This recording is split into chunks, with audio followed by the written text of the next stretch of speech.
Всем привет! Здравствуйте! Вы на канале Берлин и с вами Андрей и Лидия.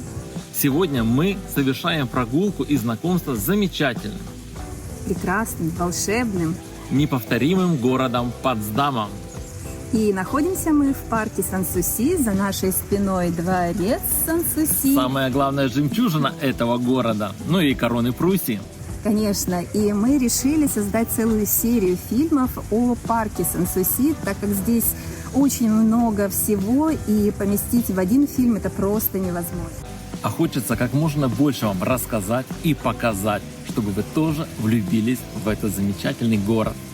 И сегодня мы начинаем первую часть нашего фильма, и сегодня вы узнаете, например, почему на могилу Фридриха II кладут не цветы, а картошку. И почему Фридрих захоронен рядом с собаками, а не в семейном склепе. Как простой мельник смог выиграть спор у самого Фридриха Великого. И как гастарбайтеры обманули Фридриха Великого. А еще Фридрих очень любил различные фрукты и ягоды, и мы вам расскажем, за какую же ягодку он тогда платил целых 100 евро. Не переключайтесь, оставайтесь с нами, будет много интересного.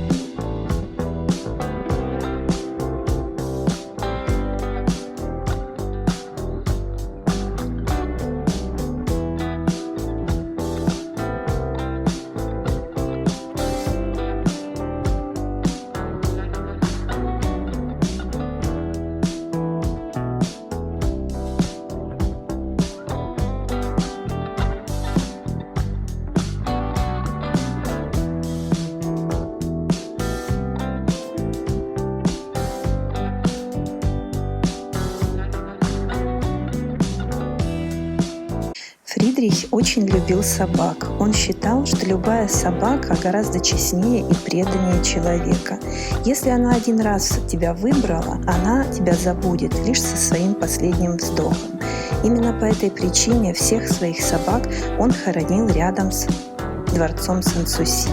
Здесь вы видите их могилы, и когда он писал свое завещание, он упомянул, что хочет быть похороненным ночью в тишине, без какой-либо помпезности, рядом с Сан-Суси и рядом с его преданными собаками.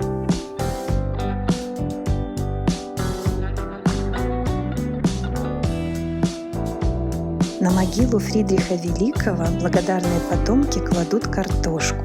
Почему же именно картошку? Возникает всегда вопрос у всех, кто ее там видит. А дело в том, что именно Фридрих научил немцев есть этот овощ. В те далекие времена, когда правил Фридрих II, был голодный год, неурожайный, и как-то надо было накормить своих людей.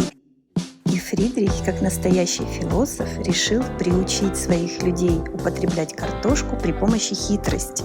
Что же он сделал? На крупных площадях города Берлина насыпали горы картошки, поставили охранников, и солдаты, охраняя эту картошку, все время должны были повторять: «Картошка для короля! Картошка для короля!».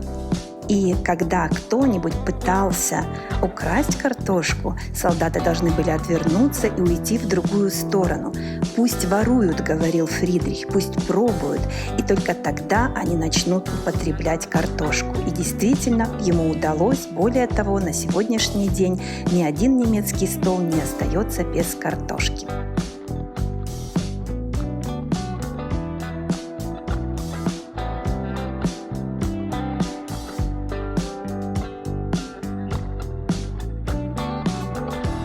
В то время, когда завершали уже отделку последних залов дворца Сан-Суси, Фридрих II приехал во дворец, вышел из кареты, посмотрел вдаль и увидел холм, поросший лесом.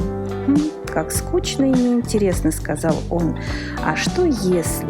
И по его приказу прорубили вот такую аллейку и завершили все это руинами. На самом деле для нас, конечно, руины имеют значение, но тогда это был чистый новодел.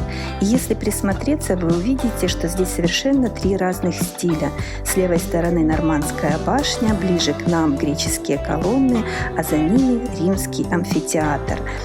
позже, когда Фридрих решил украсить свой парк Сан-Суси красивыми фонтанами, перед ним становится выбор – либо купить в Англии насосную машину, либо согласиться на способ сообщающихся сосудов, то есть сверху на холме расположить водоем, откуда вода будет спускаться вниз, поставить водяные мельницы для усиления эффекта, и фонтан будет работать.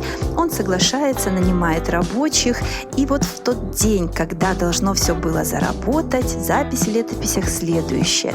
Командующий махнул рукой, вода пошла, мельницы заработали, фонтан поднялся примерно на 70 сантиметров, подул легкий ветерок, и фонтан сдуло.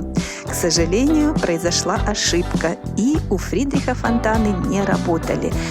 И можно сказать, что даже на протяжении еще 100 лет фонтаны не работали. Только позже все-таки, когда купят насосную машину, все будет функционировать, как было задумано.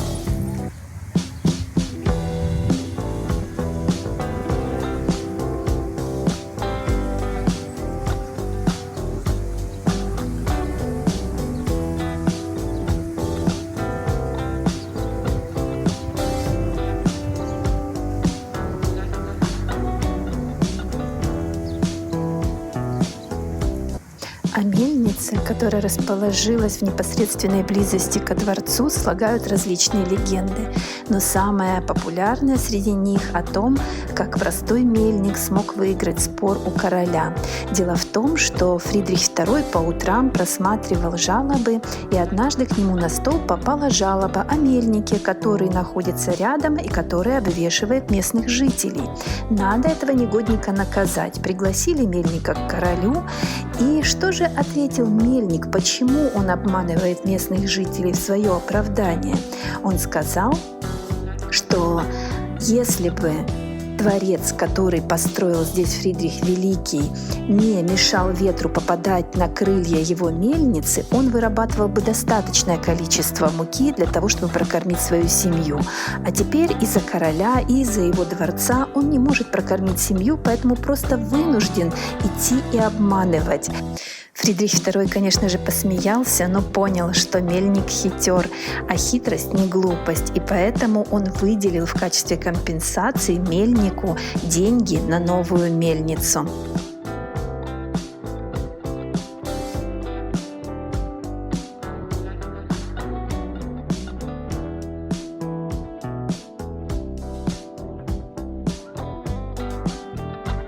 Фридрих II был фанатом вишни, но так как это растение плодоносило непродолжительный промежуток времени в году, он готов был платить по 1 талеру за каждую вишенку, что на сегодняшний день является 100 евро.